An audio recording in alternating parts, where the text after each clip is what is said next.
Bienvenidos, bienvenidas. Un gusto tenerlos aquí. Desde luego, muy agradecidos con Pedro por aceptar la invitación para platicar con nosotros. Platicar con la CONAMP es para nosotros de sumo interés, dados los eh, múltiples interacciones que tenemos día a día con la CONAMP. Obviamente, para nuestros proyectos, para los clientes a los que asesoramos, a las instituciones para las que trabajamos, la interacción en las áreas naturales protegidas es de todos los días, de suma importancia, ya sea para la aprobación de proyectos o bien para la ejecución de los mismos, de medidas de prevención, mitigación y compensación, programas de rescate, etcétera. Es muy relevante poder entender y conocer más sobre la visión institucional de este sexenio en materia de biodiversidad y de áreas naturales protegidas. Pues nuevamente, hoy está con nosotros el doctor Pedro Álvarez y Casa Longoria. Él es licenciado en agronomía y maestro en desarrollo rural por la Universidad Autónoma Metropolitana Xochimilco. Es doctor en sociología y jurisprudencia por la Universidad Pública de Navarra, España. Es un experto en política y gestión ambiental del desarrollo desde la construcción territorial de la gobernanza. Forma parte del programa de líderes ambientales del Colegio de México y es coordinador académico del mismo programa. Fue coordinador del mismo programa. Ha sido funcionario de la Semarnat en diferentes instancias, como la CONABIO, la propia CONAM, la anterior de GIRAC, en aquel entonces Dirección General de Ordenamiento Ecológico e Impacto Ambiental. Fue el enlace ambiental de la campaña de la hoy presidenta. Al día de hoy es el comisionado nacional de áreas naturales protegidas.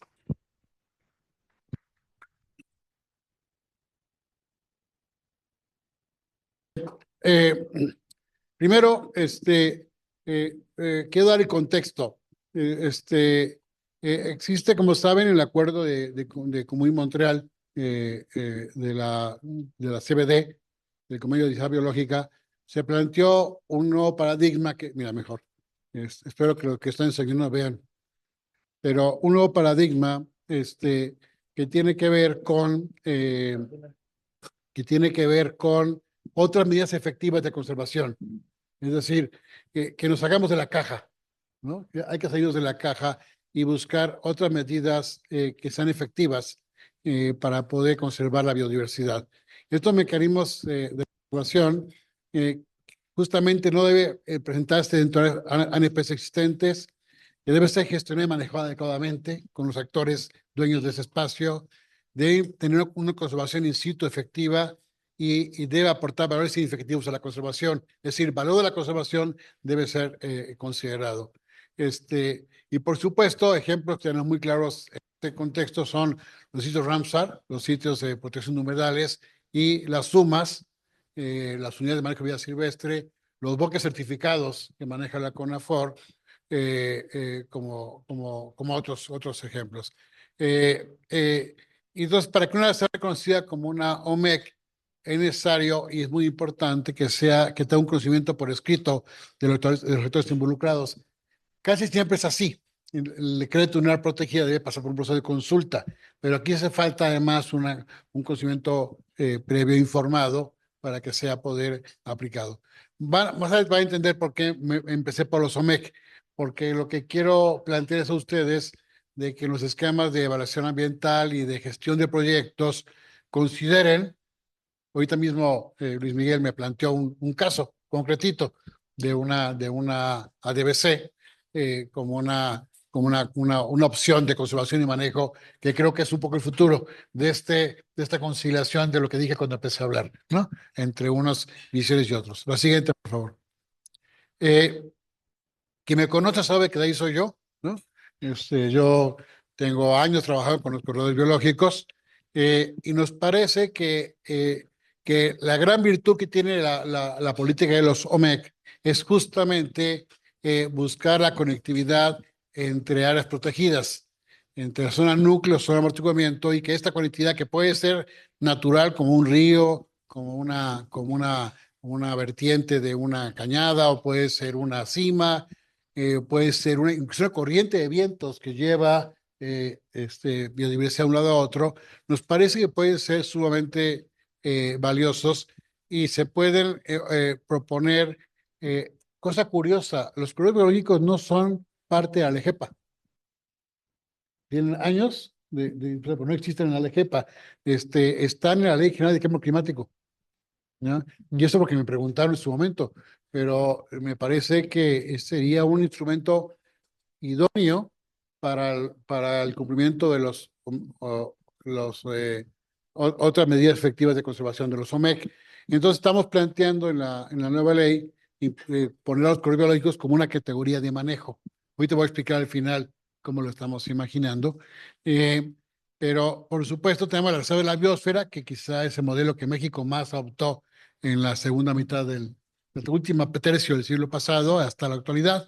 Tenemos cerca de 60 y tantas reservas de la biosfera con el modelo mexicano de la reserva de la biosfera que impulsó, como sabe muy bien el doctor Gonzalo Cáster, y también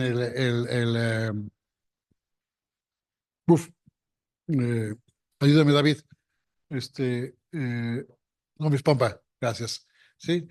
Gómez Pompa, entre otras personas más, que se impulsó como una propuesta innovadora que México impulsó muchísimo, sobre todo por un país como México, que primero optó los parques nacionales, que era la onda anglosajona de la época, y yo siempre lo digo, y quien sabe un poco de historia ambiental y de leyes, sabrá que los cotos de poder de las monarquías se convirtieron en parques nacionales en las democracias.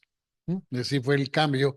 El Estado se convirtió en el dueño el dueño de la propiedad, como antes tenía el rey, con todos los derechos bárbaros que tenían los reyes en las personas y mujeres que estaban en el espacio que ellos gobernaban, con todo y su cristiandad, ¿no?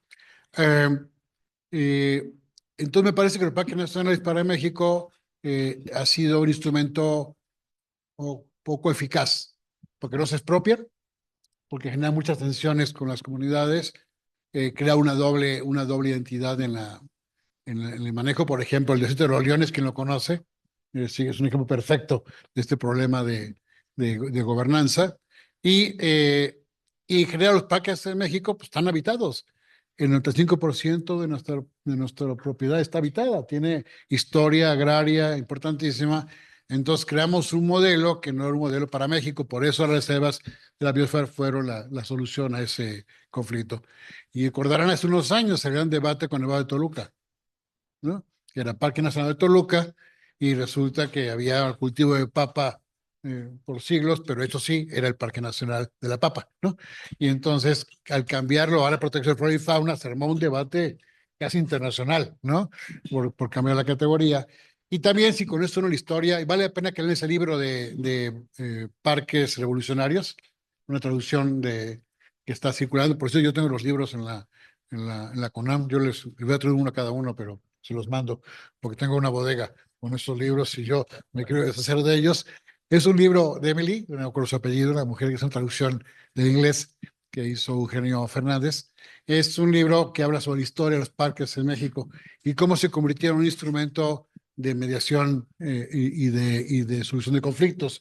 Nevado de Toluca, conflictos en todo México y DF. En Nevado de Colima, entre Jalisco y Colima. Y así les puedo ir, Orizaba, entre Puebla y Veracruz. Es decir, lo que hizo la Sao Cárdenas, cuando ya conflicto, ponía un parque nacional. Y no sé si tiene que ver con lo que pasó la administración pasada, ¿verdad? Pero hay mucho parecido, de crear áreas protegidas para resolver conflictos políticos en muchas zonas. Entonces, me parece que ya tenemos que abandonar ese concepto y tenemos, por supuesto, los elementos naturales, lo que se llaman las ADBCs. A mí nunca me ha gustado ni el nombre, ADBCs. Me parece que no hacen justicia ni a los esfuerzos privados de conservación, ni a los esfuerzos sociales de conservación. Para mí yo creo que se llama áreas privadas de conservación, con todo su reconocimiento, valor y respeto, y reservas bioculturales cuando tengan que ver con relación entre la comunidad ejido o una comunidad indígena y su entorno. Entonces, son algunas modificaciones que queremos proponer. Queremos lo que se llamaban, ¿se acuerdan que eran las áreas de protección de recursos naturales? y áreas de protección de flora y fauna. ¿Alguien me puede explicar la diferencia entre áreas de protección de recursos naturales y áreas de protección de flora y fauna? Porque yo entiendo que el flora y fauna también son recursos naturales, ¿no? ¿No? Bueno, yo tuve que hacer una investigación profunda y resulta que las áreas de protección de recursos naturales son las cuencas.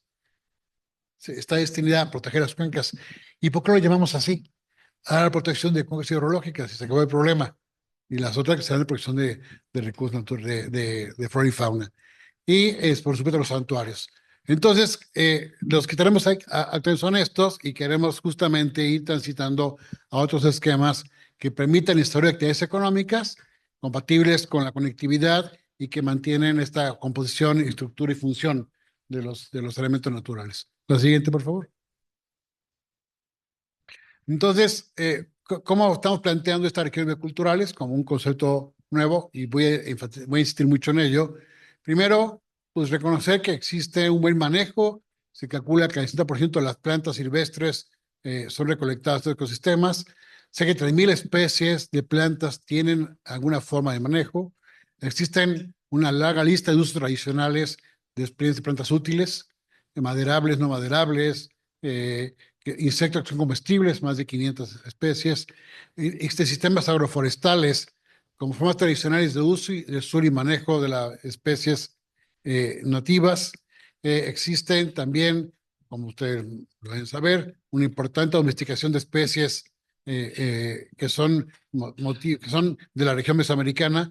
251 especies domesticadas son de Mesoamérica, es decir, hay una cultura asociada a la domesticación de plantas cultivadas, empezando por la milpa, por supuesto, y finalmente el esfuerzo que se hace por la conservación de esta biodiversidad cultural y biológica, donde también hay lenguas y hay mayor diversidad biológica. No tengo que platicarles a ustedes el papel que juega México a nivel mundial en la conservación, pero sí, si vinculamos conservación con cultura, muy pocos países, India, Indonesia, México, Brasil, tenemos la mayor parte combinación, digamos, de esfuerzos. Es decir, dentro de los países altamente biodiversos, México es el más biodiverso culturalmente, entonces tiene esa enorme riqueza adicional. La siguiente, por favor. Entonces, ¿qué es lo que queremos hacer? Lo que queremos hacer es proponer modificaciones a la ley para que incluyan nuevas categorías de manejo. Imagínense un esquema que diga Ley General de Biodiversidad. Se hace todo su discurso de por qué es tan importante. Se basaría en la Ley General de Vida Silvestre como marco, como ya se había intentado. Y entonces tendría un capítulo sobre la gobernanza, un capítulo sobre las categorías de manejo, donde imaginemos en 3 niveles.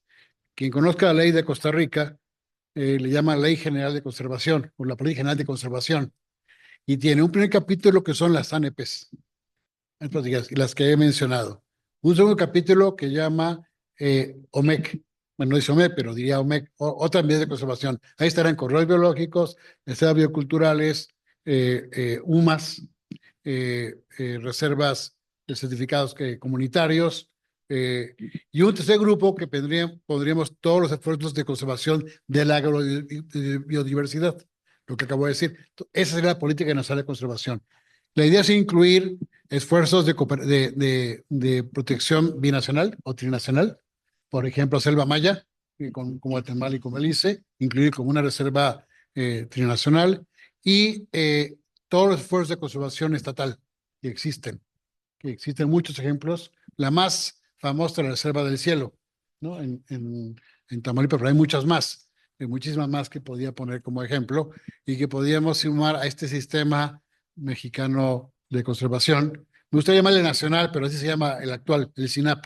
Y el SINAP solo incluye las áreas federales, por eso hablo de sistema mexicano, y que eso permita proponer los corredores biológicos como conectores. Queremos impulsar también los corredores marinos. Que hay ejemplos velocísimos de conservación en corredores marinos, y también incluir categorías mexicanas a los acuerdos internacionales. Por ejemplo, una categoría de protección de humedales, como los Ramsar, pero con una categoría nacional. Y así, con este ejemplo, quisiéramos los refugios pesqueros. Nos parece que también puede tener una una clasificación nacional. Entonces, es un poco la idea que tenemos con el marco legal y creo que es muy importante que lo sepan. Y yo le comentaba con Alfonso, con Carlos y con Héctor que yo voy a ser partidario de hacer, yo no soy parlamento abierto porque no me toca a mí, pero sí espacios de discusión como la academia para poder debatir y puede ser la mejor ley que podamos tener. Que no nos tardemos demasiado porque entonces cuando acabe el sexenio ya no lo hicimos, pero que sea más o menos ágil y busquemos los mejores esquemas de solución. Entonces, dicho lo anterior, me paso a la segunda parte de la presentación. Bueno, perdón, voy a tener dos cosas más. Queremos fortalecer la gobernanza de la CONAM. La CONAM tiene que tener mucho más fuerza, igual que la CONAVIO. Quien conoce la historia de este proyecto, la idea es darle a la CONAVIO mucho más fuerza legal. Como sabe, la CONAVIO fue construida por un acuerdo presidencial para la Cumbre de Río, y ese acuerdo generó un vacío jurídico que la CONAVIO vivió durante 30 años porque no tenía un marco jurídico, era por decreto presidencial, tenía un fideicomiso privado, recibía dinero del secretario de Medio Ambiente en turno, en una comisión intersecretarial que se sonó solamente una vez en sus 30 años, y entonces era, para la anterior administración era un pecado mortal, porque era un fideicomiso privado recibiendo recursos públicos, ¿no? Y era así como eso, era el peor de todos los pecados. Y por la CONAVIO pasó 6 años muy difíciles. Ahora le estamos rescatando, estamos recuperando el fideicomiso, estamos impulsando nuevas formas de gobernanza y como premio me nombraron presidente del fideicomiso a mí. Entonces ahora me va a tocar a mí lidiar con ese fideicomiso. Pero me parece que la buena noticia es que se va a fortalecer la CONAVIO como una de las áreas estratégicas ya se autorizada en Semarnat directamente y con un mecanismo de gobernanza mucho más sólido. Y eso está planteado en una ley. Por supuesto, las estrategias nacionales de biodiversidad y las estrategias estatales de biodiversidad también van a estar incorporadas en la ley. Vamos a meter el protocolo de Nagoya. Quien conozca el protocolo de Nagoya es un tema muy complejo. México lo ratificó en 2010. Me tocó a mí negociarlo con un grupo de colegas desde la CONAVIO como autoridad científica. Se aprobó en Nagoya y por eso se llama así. En la última sesión de Nagoya yo decidí no ir porque tenía 1000 corchetes. El documento dije, eso jamás va a salir, ¿no? Entonces no fui al evento y me equivoqué. Sí lo sacaron en esa condición. Y México lo ratificó. Fue el cuarto país que lo ratificó en la ONU, en Nueva York. Sin embargo, no hemos creado ningún reglamento nacional para el protocolo de Nagoya y eso ha creado un enorme vacío también en la toma de decisiones. Básicamente nos congelamos con Nagoya. No, ni para atrás ni para adelante. Y yo creo que es momento también de incorporarlo. Yo creo que Nagoya requiere una adecuación nacional, pero un reglamento propio. Me parece que no va a alcanzar la ley para hacer de ahí mismo normal, sino hay que hacer un reglamento para Nagoya, que es por supuesto muy urgente y hay que revisarlo. Y también los invito a que participen en la discusión del protocolo de Nagoya. Queremos fortalecer la gobernanza de la CONAM. La idea es ampliar el Consejo de Áreas Protegidas. Se hizo un intento de arreglo, pero quedó en una cosa incompleta. Quiero proponer un comité científico, que nos ayuden a tomar decisiones en los gap análisis en torno a especies y espacios para proteger, y un comité político, también un comité sociopolítico que ve todos los temas agrarios. Porque si le pregunto a Rodrigo Medellín sobre qué hacer con los lacandones y el cultivo agrario, me va a decir cualquier barbaridad. Como si le pregunta a Armando Barta qué opina de los murciélagos, me va a decir que no tiene la menor idea. Entonces la idea es como pedir la opinión a diferentes grupos sobre el tema y eso pueda fortalecer y crear una especie de consejo de viejos donde estén todos los excomisionados y espero que pronto haya una mujer, pero de tal manera que a ellos les preguntemos por fuera, pero que no sean parte del consejo porque siento que eso no da frescura al consejo. Son las ideas principales que tenemos con la propuesta de la ley, pero que todo el sentido es, el peor de los casos, me gustaría al menos crear dos nuevas categorías, las reservas bioculturales y los corredores biológicos. O sea, si no se puede nada, al menos esas dos cosas sí impulsaría y podría vivir el resto del sexenio con lo que tengo. Pero creo que hay una oportunidad que hay que aprovechar, pero no quisiera que se convirtiera en una especie de camisa, no, una especie de fuerza mayoría, ¿no? O sea, si suma moreno y verde lo van a aprobar. y yo creo que hay que asegurar un consenso suficientemente maduro y responsable para lograr una ley que escuche todas las voces y no solo imposición. Yo haré lo que me toque, no sé hasta dónde llegue, pero voy a intentar que así sea, como la discusión con ustedes. Ahora sí, paso a la segunda parte, que tiene que ver con la evaluación estratégica. Todos ustedes estoy seguro que lo conocen, ¿no? Es un instrumento que identifica y evalúa las consecuencias ambientales de la formulación y implementación de políticas, planes y programas. Imagínense el súper comentado Tren Maya, una evaluación ambiental estratégica, o el canal, el tren interoceánico, ¿no? Y les puedo poner ahorita todos los ejemplos de infraestructura ferroviaria que quiere impulsar la presidenta, o el New Shoring que se quiere hacer en muchas partes, una evaluación ambiental estratégica. La renovable sería un ejemplo perfecto, ¿no? Entonces me parece que este instrumento es un proceso sistémico para evaluar las consecuencias ambientales de estas políticas y programas, a cuál es el costo de una política y poderlo instrumentar. Yo creo que para ese desarrollo debería pasar por una evaluación estratégica, por ejemplo, ¿no? Por supuesto, implica ámbitos de acción y políticas y programas sectoriales, acuerdos comerciales, leyes y regulaciones. Me parece que la evaluación ambiental estratégica puede proporcionar información a los gobernantes y tomadores de decisiones acerca de la sustentabilidad de un plan de políticas y acciones en la materia. Como ya lo dije, hay muchas organizaciones que lo aplican. La YAYA, la Asociación Internacional de Impacto Ambiental, ha impulsado muchísimo la acción estratégica. Luis Montañez, que muchos de ustedes conocen, que es parte de esta academia y de este centro, de este colegio, ha impulsado mucho también la versión ambiental estratégica. Lo hemos presentado varias veces los dos en la YAYA y muchos foros. Yo lo dije con Mauricio, lo intentamos también cuando fue su secretario, también con Raúl lo intentamos y no hemos podido. Creo que es un momento para que la academia lo empuje si creen que es oportuno hacerlo. La siguiente, por favor. Para mí lo más importante es que introduce la variedad ambiental en el mismo momento en que se elaboran los planes y programas que concretan las políticas de desarrollo, es decir, incluye la variable del impacto ambiental de una obra de actividad y no solo la infraestructura, el costo económico, el punto de equilibrio, sino también cuáles son los efectos ambientales que esta política puede generar. Propone medidas y recomendaciones de manejo para integrar en forma efectiva las dimensiones ambientales y el diseño de estas políticas. Diseñar sistemas de seguimiento a las medidas y de manejo planeadas y permitiendo adoptar medidas complementarias asegurando la sostenibilidad de estos planes y programas. Es decir, existe no solo la evaluación previa, sino acompañamiento en el seguimiento, como un seguimiento condicionante de una mía, sería así también en las políticas. Imagínate la Comisión Nacional de Evaluación Nacional la política nacional pudiera tener una evaluación estratégica con un seguimiento y que la Academia de Impacto Ambiental de México pudiera ser el responsable de hacer el seguimiento de la política como un ente aparte. Y aprovecho para decir que a mí sí me ha parecido que hay un exceso de de, de actuación. El Estado es juez y parte. Punto. Para mí, tendría que haber un ente regulador independiente que pudiera ser el evaluador tanto sector privado como sector público, con un organismo autónomo que ahora ya sé que no son bien considerados, pero yo haría algo así, como una agencia mexicana de evaluación ambiental o de regulación ambiental que pudiera evaluar en forma independiente tanto la inversión pública como la inversión privada, ¿no? Algún día lo lograremos, pero yo lo digo públicamente que es lo que yo haría. Y debo decir que lo intentamos. Durante la campaña lo planteamos como una propuesta. Es como confesar en casa que soy gay, ¿no?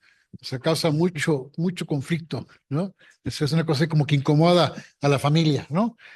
Todos sabemos que hay un gay en la casa, pero no lo decimos, ¿no?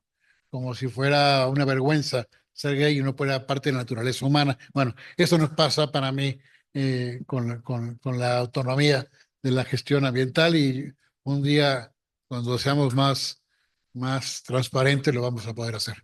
La siguiente, por favor.